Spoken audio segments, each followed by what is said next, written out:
Bom dia, boa tarde, boa noite. Eu sou Rossano Sobrinho, sou escritor, idealizador aqui do canal da Renovação e este é um vídeo que eu gostaria de, sinceramente, não fazer. Quem me conhece, quem acompanha meu trabalho, meus livros, sabe a seriedade com que conduzimos os assuntos espirituais, né, o nosso compromisso espiritual. Eu nem vou citar aqui nome da minha religião, eu vou citar conceitos, né? Porque um vídeo assim é um vídeo que preocupa, que me preocupa. Há muito tempo, desde muito cedo, eu tenho lido com visões. Elas são raras, né? Elas não são muito frequentes. Eu tenho a clareaudiência, a mediunidade da clareaudiência, que é ouvir os espíritos, fenômeno que acontece também muito raramente, né? Não é quando a gente quer. Já aconteceu de eu precisar de uma orientação e recorrer à espiritualidade e meditar por 1 hora e não ouvir absolutamente nada, e ao terminar a meditação, receber assim, um clichê mental dizendo: quando a gente quiser falar, a gente fala. Então, assim, há muito tempo eu lido com a clareaudiência, né, que é ouvir os espíritos, e com visões. Essas visões, às vezes em sonhos, às vezes visões acordado mesmo.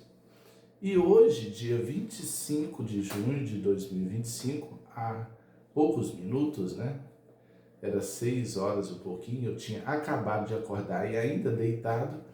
É aquele estado, né, que a gente está despertando, quando eu tive uma visão. Mas antes de detalhar, assim, eu quero comentar, né, analisar a própria visão.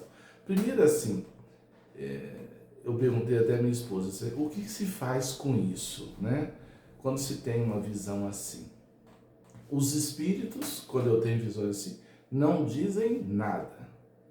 Se é para divulgar, se não é para não divulgar. Esse é um momento que nunca ouvi nenhuma orientação deles.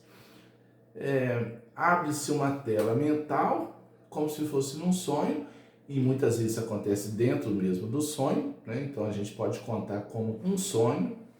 É até mais confortável contar assim, embora hoje eu já estava acordado ou estava acordando quando essa tela mental se abriu. E o desconforto é uma questão mesmo de ego, eu vou dizer assim. Porque eu sei que coisas dessa natureza são objeto de ridicularização, né? As pessoas, de deboche, né? Mas algumas dessas visões ou desses sonhos se concretizaram depois. E isso que nos deixa assim, me deixa, né, às vezes preocupado. O que fazer? Não falar nada, deixar quieto, né? Ou divulgar. Os espíritos nobres, o que eles dizem, a única coisa que eles dizem sobre isso, que eu conheço, é: as profecias existem para não acontecerem.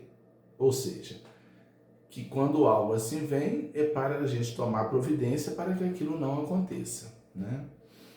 Eu tive um sonho uma vez de uma grande enchente, né, no final de 2019, o que aconteceu no início de 2020 aqui na cidade de Espera Feliz, em Minas Gerais. Foi uma maior enchente da história da cidade, muitas casas foram destruídas, tombaram com a enchente.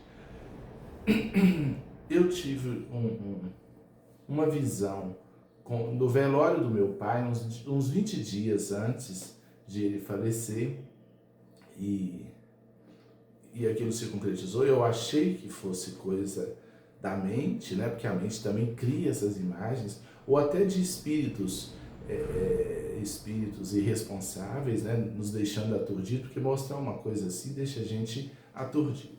Mas 20 dias depois ele veio a falecer, estava saudável, estava bem. Ele era safenado, era fumante, mas estava bem na época e veio a desencarnar.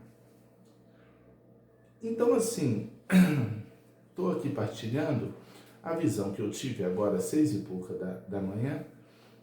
Quando eu despertei, essa tela mental se abriu e eu vi a Casa Branca, né, a casa do governo americano, norte-americano, totalmente em chamas e destruída, como se tivesse sofrido mesmo um ataque.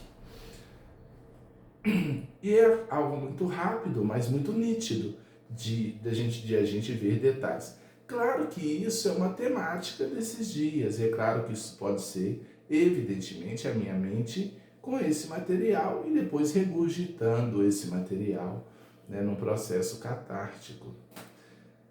A pergunta é assim, eu não falar disso, do ponto de vista humano, é ruim também, né? Falar é ruim, não falar é ruim, mas a gente que lida com espiritualidade, a gente não está muito mais à mercê de opiniões, né? No mundo materialista, você acreditar em espíritos e tal, para muita gente isso é ridículo, né? Schopenhauer que falou que a verdade passa por 3 fases. Primeiro o deboche, depois o ataque e por fim a aceitação. Então, a gente sabe que é assim, né? Muita gente ridiculariza, debocha, mas a gente não pode se preocupar, né, com coisas dessa natureza. Falar no mundo de hoje que o nosso mestre andou sobre as águas, transformou água em vinho, curou leprosos, né? E muita gente acredita, mas muita gente não acredita. Então eu estou deixando aqui esse registro por uma necessidade humana, ao mesmo tempo é um pouco constrangedor, né? Eu não acredito que algo físico venha acontecer. Na verdade, eu não quero acreditar que algo físico venha acontecer com a sede do governo norte-americano. Pode ser, há revelações, ou sonhos, ou visões que têm sentidos simbólicos, né? O fogo é sinônimo de purificação, o fogo é sinônimo de destruição. Pode ser a derrocada do governo americano? Pode ser. Eu estou apenas partilhando, né? Como uma tela mental, como uma visão mental, que é isso que de fato acontece. Mas eu ainda fico, eu acho, um pouco mais confortável em partilhar para a nossa análise, nossa avaliação, né? E para a gente verificar e orar, né? Sobretudo orar pela paz no mundo, né? Agora que estou falando que a guerra findou, então uma visão dessa, depois, alguns minutos depois, eu analisando, pensei assim, estamos aí às portas do 4 de julho, que é o dia da independência norte-americana, né? Enfim, são elementos que a gente passa a analisar, mas a gente sabe que é o lugar mais seguro do ponto de vista bélico, né, do mundo, né, a Casa Branca, e a gente roga a Deus, sinceramente, que haja paz no mundo, para todos, né, e que, tomara que seja apenas uma experiência onírica, não onírica que eu já estava acordado, mas mental, né, mas estou aqui no canal partilhando isso, e muita coisa eu já vi que não aconteceu, né, depois dessa grande enchente que aconteceu, eu tive um outro sonho com uma outra enchente, um tempo depois, que não se concretizou, graças a Deus, né? Então, as profecias existem para que não aconteçam. Que isso possa ter um sentido simbólico apenas, né? E oremos pelo mundo nesse momento ainda, que a paz não se instalou. Tá? Um beijo na alma, muita paz a todos. Obrigado pela compreensão, desculpa, mas realmente, para a gente que lida com o fenômeno em si, é um negócio, tá? Eu falei com a Cindy, falei assim, o que eu faço com as coisas assim, né? Mas tá aqui o vídeo gravado para nossa análise. Muita paz.